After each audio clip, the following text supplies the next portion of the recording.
Hi, Stu here, and today I thought we'd have a look at a new tent from Vango. It's the Force 10 Nexus 2. So what we'll do is we'll get that pitched up and then we'll have a look through some of its features. We're up here on Dartmoor and it's cold and windy, so that's why I've got two hoods up today. So the Nexus 2 is a solid 3-season tent in the F10 range. It comes in at 1.9 kilos. It's got 1.7 trail weight. So this is a great tent for two people to split between them. The pack size is really small. It's got a really compact pack size. It goes in here pretty easily as well. So it sits down nicely. It sits in your pack easily. It's a good size for kind of cycle touring, bike packing. That would go on your handlebars quite well also. So let's get it pitched. So you get a alley V pegs with this tent. Pop those in my pockets, so they're easy to get to. We'll pop the bag in my other one. It's a 15 denier silicon coated nylon, this tent. So it's a lightweight fly sheet, which has then been silicon coated on the outside, and it's PU coated, polyurethane coated on the inside, so they can take the seams. And it's got a 3000mm hydrostatic head. So what I like to do first is put the poles together. The poles on this tent are colour coded. So we'll pop those to one side.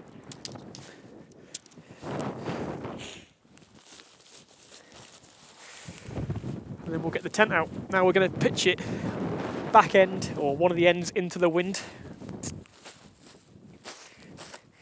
And we'll peg it down first to make sure it doesn't blow away. This tent is quite neat. It pitches as one. See how hard the ground is now. Not too bad. So pitching as one is great for a kind of 3-season tent. It means you haven't got to worry when pitching it about the inner getting soaking wet, because it goes up, the inner is already attached to the fly sheet. So now it's time to get the poles in, to the sleeves. One important thing to note is this band needs to be underneath the tent. Now I've made this mistake before with other brands of tents, and you've got to make sure that this goes underneath before you put the poles in, otherwise you could be very annoyed. So the pole sleeves on this tent are flat or very low profile, which you don't see very often. The reason for that is in high wind, that they present less surface area to catch the wind. The downside is they can be a little bit more fiddly to pass your poles through.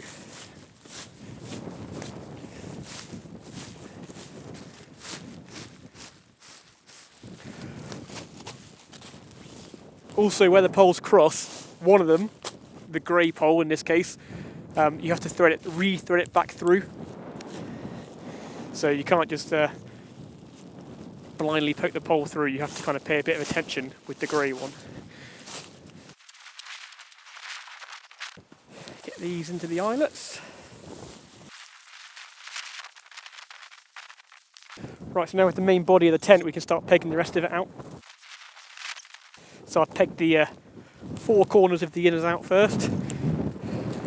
Then you can hook the fly sheet over the top of the same peg. Pull that in tight.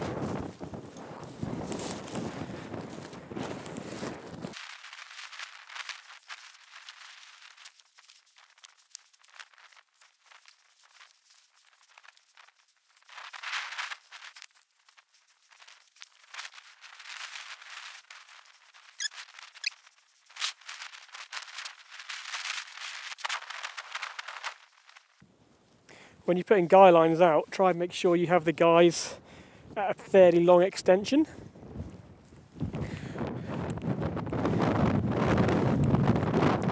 provides more support and a better angle than if you have the poles, if you have the guy lines really short. If the guy lines are too short, it's not the correct angle for them to take the strain of the wind. Let's just fiddle around with this one a little bit. Try and get this end a little bit better tension.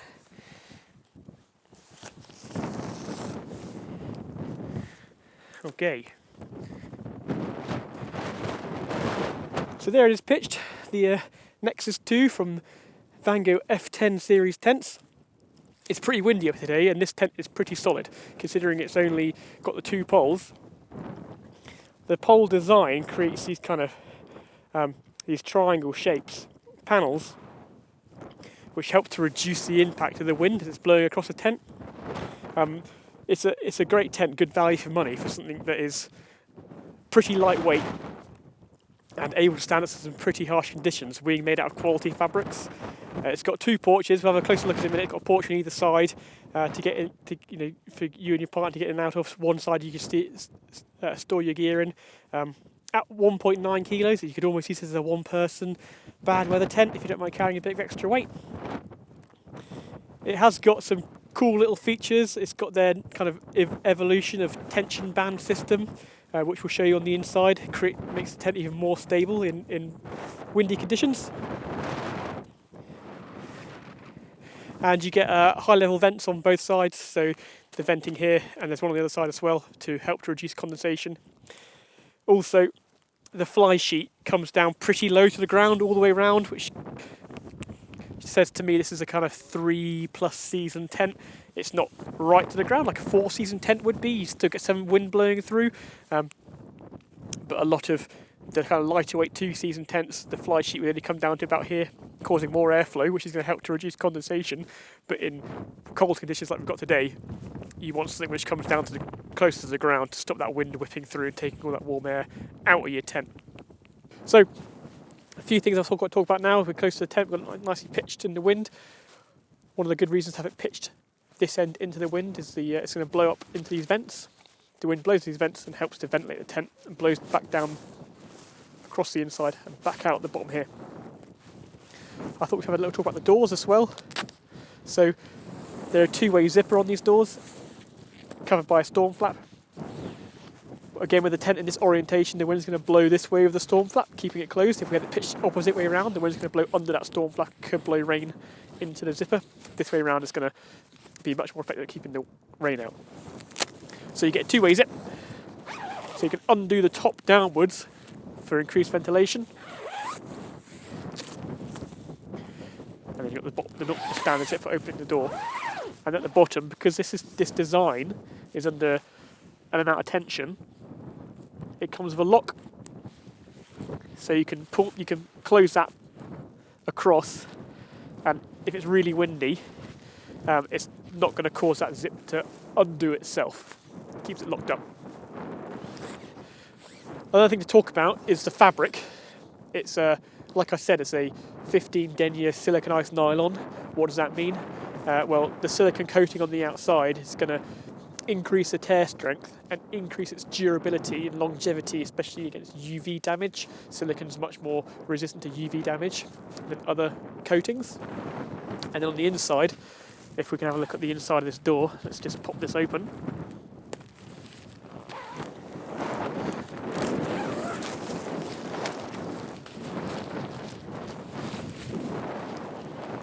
I'm not sure that's going to pick it up on the camera or not, but there's a polyurethane coating on the inside of the fabric, which means they can tape the seams. If it was silicone coated on the inside, the seams wouldn't be able to be taped.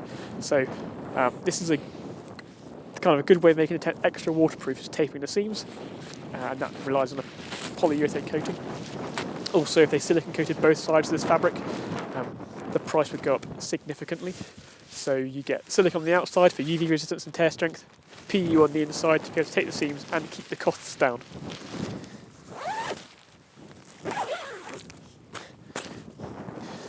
I've been really impressed with this tent. It's the first time I've pitched it outside, and we're in some pretty windy conditions, and it's like an absolute limpet. It's hardly moving at all. There's hardly any flap. The tent doesn't move. You can see it's not moving at all, really. and there's no flapping. You quite often find on these cheaper tents, I'll say cheaper, this is not a cheap tent, but compared to some of the other brands that we stock, it's much better, it is a cheaper tent. They flap around a lot. This isn't flapping at all. There's no noise from the fabrics moving around and flapping in the wind. Cool, so here we are inside the tent. It is compact. You could say it's small in here. There is enough room for 2 people. It's wide enough for 2 people, definitely. I'm quite short, and I can sit up in the middle or on the outside, but it is it's not the biggest tent. The porches aren't massive, so you'd be filling the whole porch up with your pack, especially if you've got like a 40, 50 litre pack to take with you. So bear that in mind. To keep that weight down below 2 kilos, it's not huge. Also, to make it more resistant in bad weather, a tent that is lower is going to offer you better wind resistance than adding on an extra 5 centimetres to make there more space inside. It's going to make it perform a lot worse in bad wind. So inside we get a ripstop nylon inner, which has been treated with a DWR, so any condensation drips will run down the outside. There isn't much mesh in this tent at all. In fact, you get 1 panel on each door just here. I don't know if you can see through. There's a small mesh panel here. There's one on this door as well. So that's your main areas of ventilation, and they do match up with the outside vents. So we've got a vent here. That's air's going to blow through across the top of the tent and down the other side.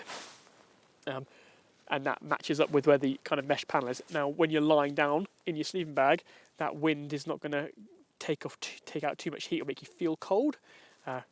You can't block that off, which does limit this tent to kind of the 3-season usage in winter conditions when it's really particularly cold. You'd really want to be able to close this off to try and keep the heat in a bit more. You get a couple of pockets in this tent, so there's door pockets in the back. At the back here, there's a kind of a mesh pocket which you can push the door back into, or you can put your own valuables in there. And there's a pocket above the top of each door as well, a small mesh pocket here and here. There's also some loops where you can attach a line if you wanted to, have a line running across the top here to dry things. You might have noticed this cord here. So this is something interesting which we're going to talk about now. And this is TBX, or TXB, I think it's called. Tension crossband. Now, what this does, this is painted by Vango. You see it in a lot of their tents. They're large family tents they use it in, and they used to use it in some of their smaller tunnel tents, and now they've managed to get it into a tent design like this, a pole crossing tent. Now, you've got a cord which runs from the apex, the top, where the poles cross. It runs down to the pegging point here, and then you can add a small amount of tension to this. You don't want to have this really tight. That's kind of probably plenty. And what this does is increase stability, because you're now creating this line, a triangle between these two, which is a really strong shape. And now this is going to make this tent much more stable in high winds. So now they're both done up, this becomes absolutely solid. You don't have to have it in all the time. You do have a little Velcro panel, you slide it through on the door. It does get in, it is in your way, it is annoying. But in rough conditions, you'd put this, you kind of activate this TBX system. And that is unique to Vango. You don't see that anywhere else, because they painted it years ago. So it is a bit, it's a bit fiddly to do, but you don't need to do it all the time. So it goes through here, through this little Velcro pocket.